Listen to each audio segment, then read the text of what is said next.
Hi and welcome to the Geek Legion of Doom. We're going to be talking about 2015. This is rumoured to be the biggest ever year for films. And what we're going to do first of all is we're going to tell you some of the films that are actually going to be coming out in 2015, or genre-related films really. And then we're going to be having a look at what our top 5 films are that we think are going to be the most successful. And then we're going to have a go through our top 5 films that we think will be least successful in regards to recouping their budget and making profit. So, now bear in mind we're recording this in mid-2013, so some of these are going to be obviously subject to change. But currently, this is some, not all of the films that are going to be coming out in 2015. So we've got the next Tintin film, we've got Kung Fu Panda 3, we've got Jurassic Park 4, Independence Day 2, Bond 24, Avatar 2, Avengers 2 Age of Ultron, Finding Dory, which is a sequel to Finding Nemo, Pirates of the Caribbean 5, Ant-Man, Superman vs. Batman, Prometheus 2, Hunger Games Mockingjay Part 2, World of Warcraft or Warcraft, Assassin's Creed, Terminator 5, which may be a reboot, we don't know yet, but for this we'll call it Terminator 5, Smurfs 3, Fantastic Four reboot, Star Wars Episode VII, Snow White and the Huntsman 2, Mission Impossible 5, and Killer Crow, which is Tarantino's new film. So that's just some of the films that are coming out in 2015, and there are a few original films as well that I've kind of just left off that list. But to give you an idea, that's obviously going to be a pretty packed, and you're pretty much going to have to remortgage your house to want to go and see all of those films.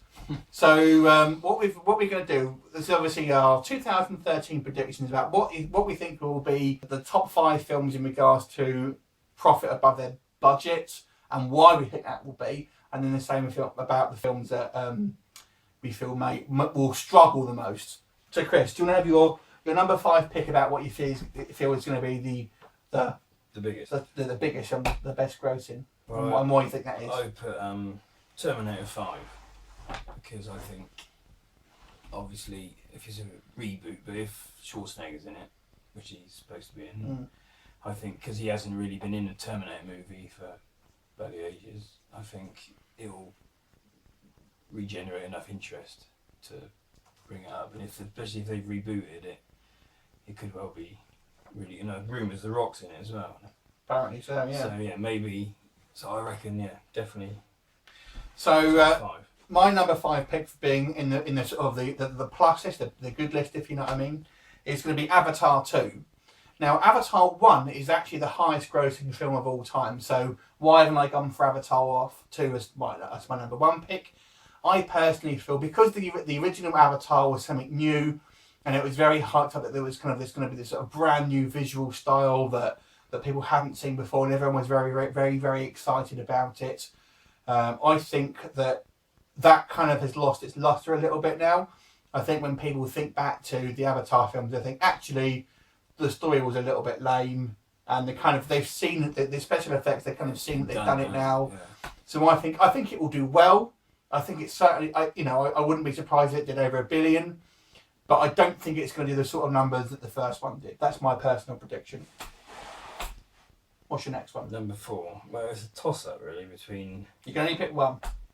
Well, I put down Avengers 2 or Superman versus Batman. So obviously Avengers 2 because the first one was obviously successful. But I think, again, Superman and Batman together would be an interesting concept, so I think people again it would get the bums on seats. So I probably would go with the Superman Batman film. Fair enough. Number 4 is the same. It's Superman versus Batman. Obviously, we know Batman puts bumps in seats, to use your words there, and I think that's why Warner Brothers has kind of not done the traditional Man of Steel 2. They've just gone straight in and put their big guns, i.e. Batman, into their sort of Superman franchise. They can have their biggest characters in one film. It should work. It should do. Yeah. I mean, I think it's a probably safe bet to say it's going to do at least the money that Dark Knight Rises did, for example. You'll be looking at least sort of that kind of money. So it's going to be a successful in regard to that. But my thing is this: I think you're going to get everyone who saw the Superman film, Man of Steel, has seen Batman, but not everyone who has seen Batman has seen Superman. So if you can kind of imagine, obviously Batman's your safe bet. So that's why I say it's going to do that sort of numbers. What's your number 3? Jurassic Park 4, purely on the fact that it's Jurassic Park and it'll probably make quite a lot of dough. But saying that, dangerous. It's been done before, and I think Jurassic Park 3 was probably not successful, was it? But I would, I'll stick to that for now. My number 3 is Bond 24. So I think obviously the last Bond was the most successful Bond ever. They've got the same director back, so it's they're going to repeat that success. And the reason why I placed it at the third biggest film, because it's not going to be a kind of sci-fi based film. When you look at all these other blockbusters and stuff, they're very much kind of a sci-fi / fantasy, like superhero, that kind of thing. Special effect movie. But this one's going to be your action film. So I personally feel that a lot of these kind of effects-driven films are kind of going to be, people are going to going to go see them selectively. And I think this is why I think some of them are going to end up failing, which we'll come on to in a minute. But I think with Bond, you've obviously got that huge franchise name, and it's kind of a real world sort of film. It's based on, it's a kind of more of your traditional action film in a sea of films that are all sort of effects based and kind of like fantasy / sci-fi based. So I think Bond will do pretty well compared to even I think the Batman and Superman film, for example. Which brings me on to my number 2, which is Bond, and as you just said, pretty much everything about it. But I think because they got Daniel Craig, he's proved successful up to now, isn't he? And I think, and they say Sam Mendes is directing it again, so I think it's going to be the similar formula to Skyfall, and I think potentially it could even be bigger than Skyfall if they play the cards right, kind of thing. Well, the thing is, Skyfall was really, really well received, wasn't it? And when the film is really loved, the next one on from that tends to do really well. Yeah. That's why they say Iron Man 3 did really well, because the Avengers was as long as they don't do like a Quantum of Solace and like they do with Casino Royale, was riding high, and then they kind of. I'm sure lightning will strike twice for them. Yeah. So my number 2 is going to be Avengers: Age of Ultron. I think it's going to be a massive success. I don't think it's going to do the same numbers that it did last time. I don't think. I think it'll do. It'll do over $1 billion easy. I think, however, the superhero film market is going to be a little bit overcrowded, must possibly a little bit oversaturated. We're starting to see it now. I think Man of Steel was still a success, but it didn't do the kind of numbers what they wanted. And Wolverine, and although it's only just come out by the time we've done this video, again, it's still a success and it will still make its profit. But again, I don't think it will do the sort of numbers that they kind of want, because I feel that it's there's a bit too many of them. It's getting a bit tiresome, I guess. Yeah. I love them. I'll see everyone. Because aren't they doing? They're probably doing another Spider-Man film and all that as well. I don't think it's. I think it's 2014 that's coming out. Spider-Man. So, but you in regards to superheroes, you've obviously got, you've got Avengers, you've got Ant-Man, you've got Fantastic Four, you've got Batman versus Superman. So there's four films, and then you take both. I mean, I think Batman and Superman and Avengers, they're still going to do. They're still going to be profit. And I'm saying like it's the bad thing. This is my number 2 pick of the biggest films of that year. So Avengers 2 is going to do loads of money. I don't think it will get the number 1 spot. What's your one? Number 1. Well, it's got to be Star Wars Episode VII. Yeah. Purely on the fact that it's Star Wars and its original kind of lineup, and I think it's too kind of successful not to succeed, if you see what I mean.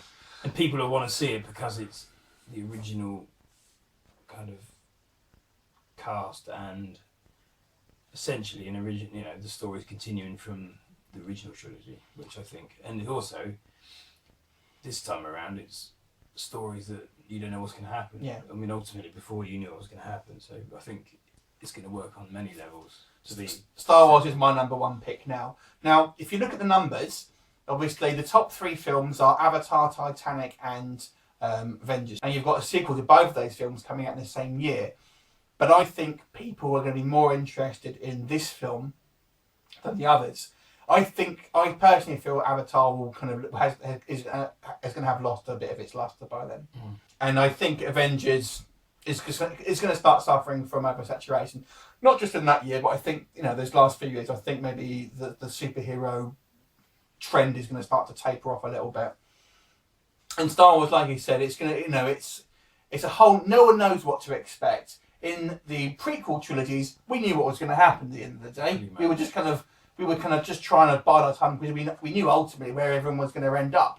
This time, we know nothing. So it's completely new. We've got that kind of the added thing of having the original cast back. And we know they're not just going to be hammered in there like they were.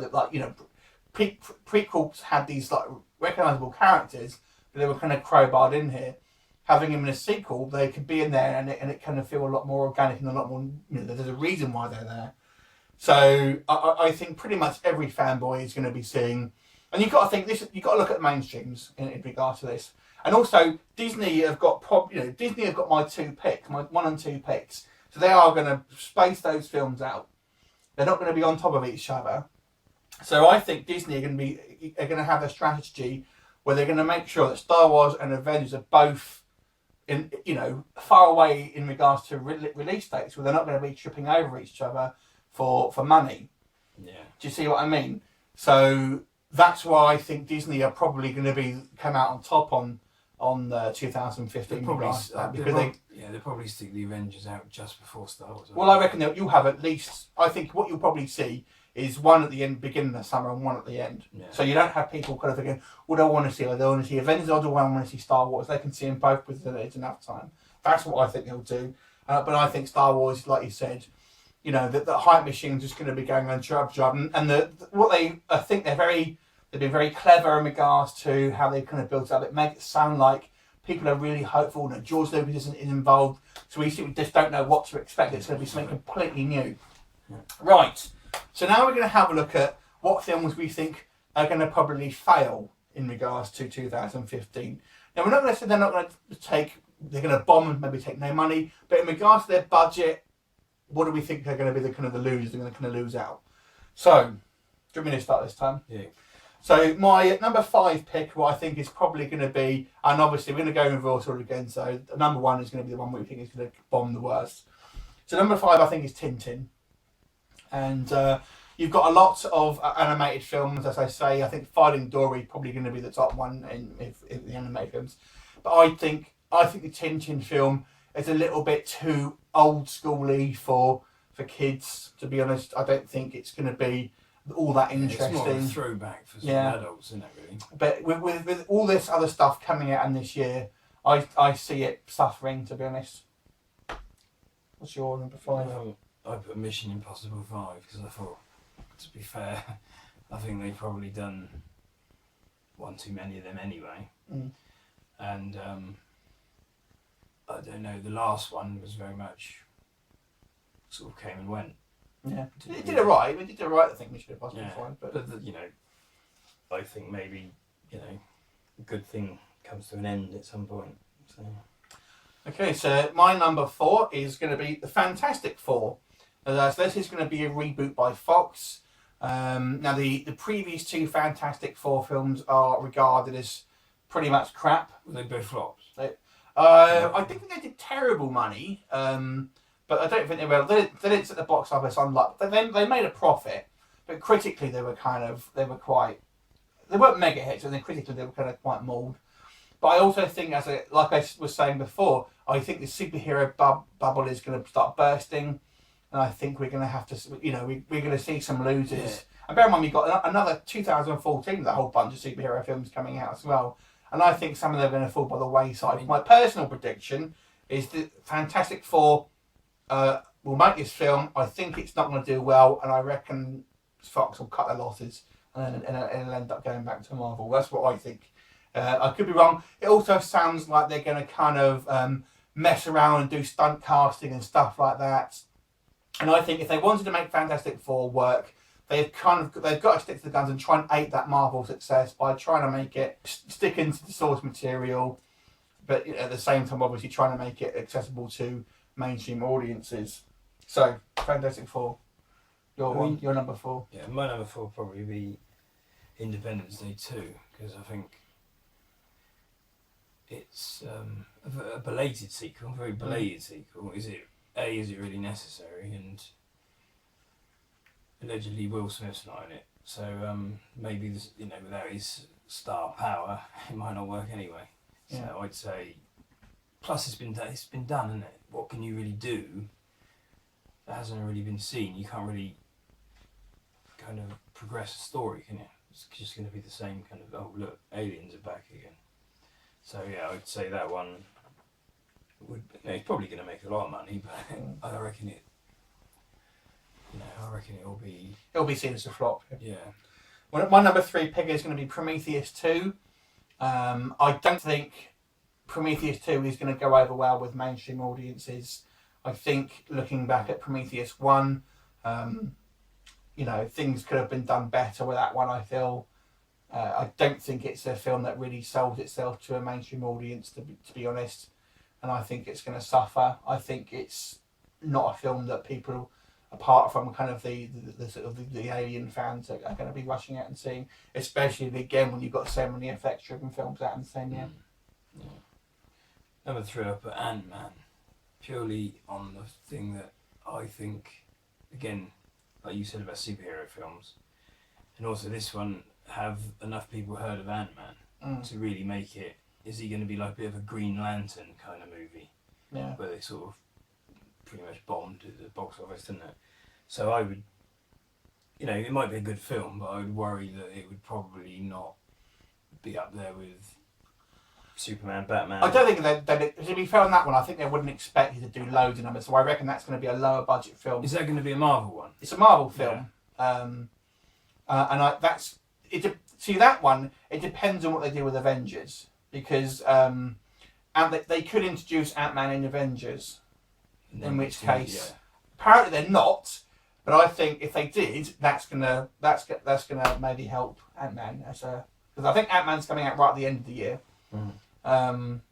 So I understand I was tempted to put that one down, but I think that's going to kind of do middling.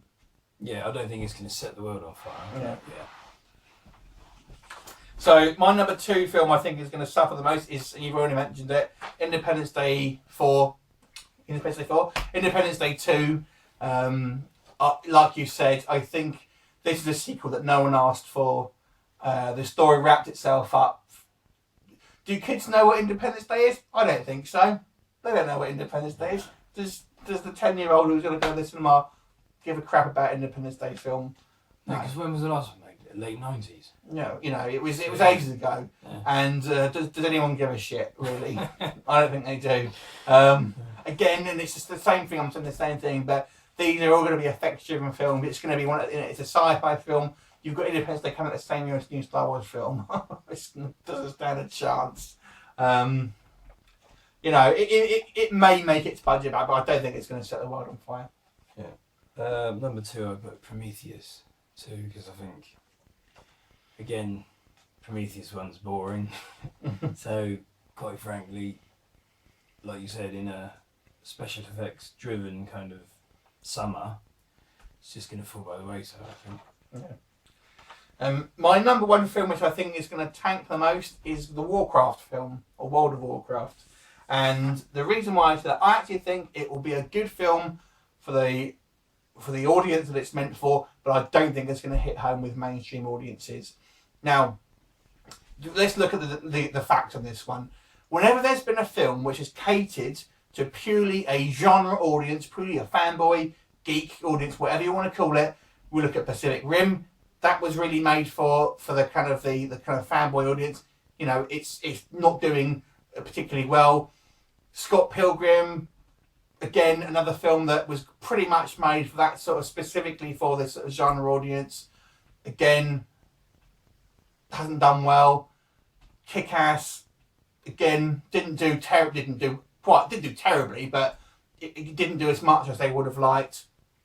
Video game adaptations had a history of not being particularly fantastic. I mean, I just don't think the name is going to carry it on this one. And I'll say another thing. This is going to be controversial, I know, and I'm going to get some hate for this. But I think a lot of these people who watch these type of films pirate them. So a lot of these films that you see online, oh, this film's going to be great, and these people who are sort of like very much vocal online, a lot of these people, not all, these people who don't bother watching the film at the cinema, these are the people that pirate films and watch them online, And I think these mainstream audiences that make up the bulk of the cinema going audience who don't know how to pirate a film, who have no idea, and they're the ones where this film I think is going to completely miss. And I don't think the Warcraft game. Do you even know what Warcraft is? Because he's not a video game player. Not really. I don't know anything about it. I've heard of it. But yeah, it's not going to be. It's going to be similar to when they did Street Fighter and stuff like that, wasn't it? It was all kind of. Well, I mean, it's more of like a kind of Lord of the Rings type game. But the thing is, film, but that has got everyone knows what that is. Do you know what I mean? That is one of those sort of rich history films.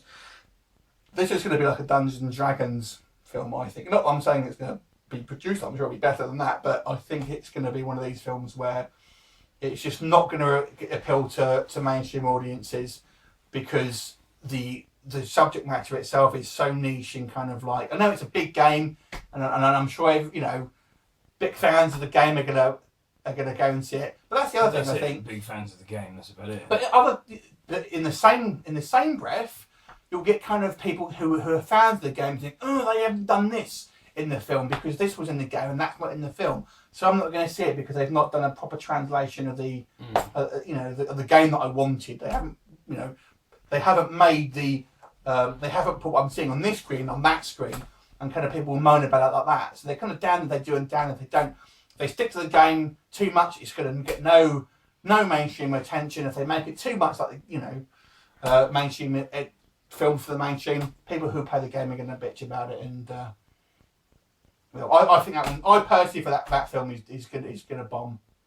That's my number one pick.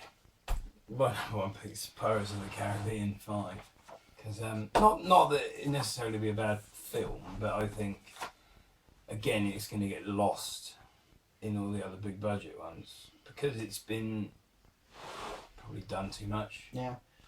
I think also with that one, it's not going to help that the Lone Ranger is bombed. Yeah. Because that's obviously the last sort of. Because that's Disney as well. Yeah, and that's going to be the last. That's the last, obviously, Johnny Depp sort of movie, and that I think maybe that's what people will think back to. And I haven't actually seen the last Pirates film, but I understand it's it was kind of the least in regards to sort of money.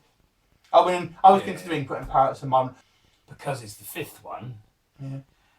And people fed up with it now. You know what I mean? What can you do? I mean, really, I think the only really good one was the first one. I think they all kind of declined as they went along. But you can have too much of a good thing. So there you go. So that's our predictions, which are going to be the winners and which are going to be the losers for 2015. So based on the list that we said, what are your predictions? Your top 5 hits and your top 5 losers. Leave us a comment and we'll look forward to you next time. Bye for now.